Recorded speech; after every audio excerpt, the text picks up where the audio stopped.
Do'stlar, hammaga salom. Hech nima qilmaydigan odamgina adashmaydi. Bu gapni ko'pincha biror ishi o'xshamaganlar aytishadi. Ammo xato qilgan muhandisni hech kim ovutmaydi. Ularning xatosi juda qimmatga tushadi. Hozir biz sizga tarixdagi eng dahshatli muhandislik xatolari haqida hikoya qilamiz.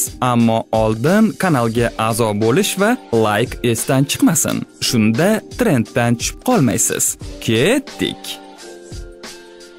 Sonsu Tegyo Janubiy Koreyaning eng tirband ko'priklaridan bo'lgan, toki bir deganda qulab tushmaguncha. Ko'prikning 1 yildan beri ta'mirlanayotgan markaziy qismi og'irlikni ko'tara olmay Hangan daryosiga qulab tushgan. O'sha payt ko'prikda ishchilar o'tirgan mikroavtobus, yo'nalishli avtobus va 4 ta yengil mashina bo'lgan. Ular falokat natijasida suvga ag'anagan.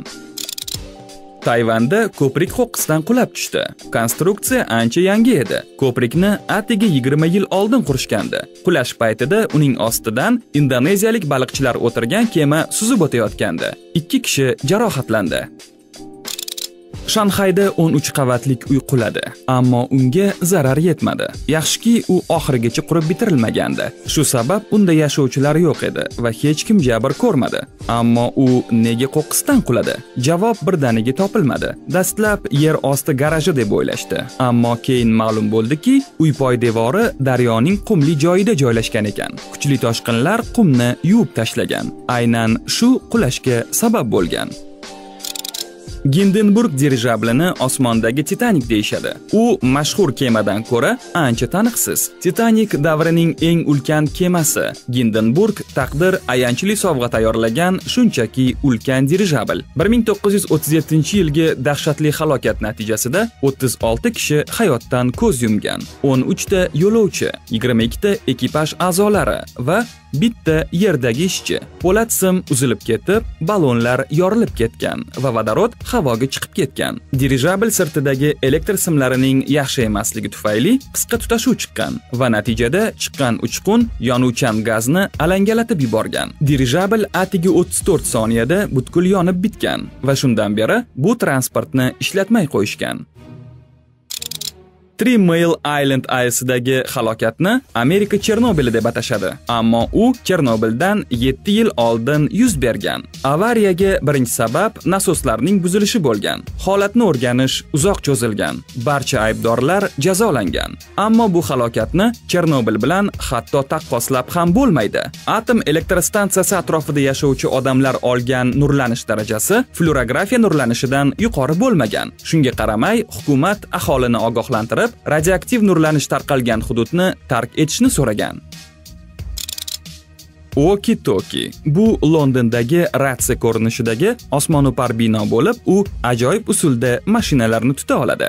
Janubiy tomondan bino botiq oynali shaklga ega. Unga quyosh nuri tushsa, nur shunday shaklda sinadiki, harorat Selsiy bo'yicha 70 darajaga chiqadi. Muhandislar bu ishlari shunchalik tashvish tug'dirishini o'ylashmagan shekilli. Ammo bu kimlarnidir zavqlantiradi. Odamlar bu yerga asfaltda tuxum pishirgani kelishadi. Nima qilibdi? Bu xatodan qandaydir foyda olish kerak-ku. Eng qizig'i, botiq oynalar nurni sindirishi haqida bir 3D rassom ogohlantirgan, ammo unga quloq solishmagan. Bitta tomoni ovuntiradi.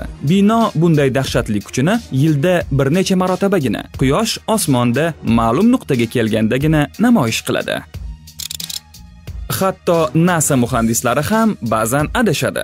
Hubble kosmik teleskopi yordamida olingan tasvirni barcha hech bo'lmaganda bir marta bo'lsa ham ko'rgan. Ammo bu ixtironing ajoyib tarixini hamma ham bilmaydi. Teleskop 1990-yilda ishga tushirilgach, darhol ma'lum bo'ldi. Muhandislar katta xato qilishgan va tasvir xira. Tekshiruv jarayonida ma'lum bo'ldiki, teleskopning asosiy linzasining chetlari tayyorlash jarayonida juda ham yapaloq bo'lib qolgan. NASA olimlari tasvirni qayta ishlaydigan dastur o'ylab topishdi. Ammo bir oydan keyin teleskopning boshqa kamchiliklari ham chiqa boshladi. Giroskoplarning ishdan chiqishi, quyosh batareyalari bilan muammolar, kompyuterlardagi buzilishlar. Bu xatolarning barchasini to'g'rilash uchun $50 million sarflashga to'g'ri keldi. Ryugyun. Bu Pxenyandagi piramida shaklidagi 330 metrlik mehmonxona. Bu bino dunyodagi eng badbashara inshootlardan biri. Shunga qaramay, u o'z haybati bilan lol qiladi. Me'morlar Ryugyunni qanchalar tanqid qilishmasin, eng xunuk bino deb atashmasin, mehmonxona boshqa nom, O'lim oteli nomi bilan mashhur. Bu beton monster sovuq urush davrida AQSh qo'llagan Janubiy Koreya va SSSR qo'llagan Shimoliy Koreya o'rtasidagi ziddiyatlar davrida yuzaga kelgan. Ammo u hanuzgacha ochilmadi. Mehmonxona nega ishlamayotgani haqida rasman ma'lumot yo'q. Ammo gap so'zlarga qaraganda, u noto'g'ri qurilgan va istalgan payt qulashi mumkin. 2014-yilda Pxenyanda 23 qavatlik uy qulagan. Uy eng boshidan noto'g'ri ko'tarilgan. Demak, 330 metrlik mehmonxona ham to'qqizdan qulashi mumkin. Ispaniya uchun amerikalik firma va muhandis John Philip Gollan tomonidan qurilgan suvosti kemasi, mashhur muhandis ilk ispan suvosti kemasini loyihalashtirgan Pirali nomini olgan. Ammo ilk bor suvga tushirilganda submarina umuman suza olmasligi ma'lum bo'ldi. Barcha muhandislik xatolarini to'g'rilash uchun ispan floti yana $500 million sarflashga majbur bo'ldi. Odatga ko'ra, Big Ben soatning har choragida bong urishi kerak. Soat 157 yil davomida hech qachon uzoq jim turmagan. Ammo 2017-yilda uni to'xtatishga to'g'ri keldi. Hamma gap soatdagi muhandislik ishlarining o'tgan asr 50-yillaridan beri yangilanmaganligi. Ta'mir ishlari 2021-yilgacha cho'zilishi aytilgandi. Xo'sh, demak, tez orada bitib qoladi.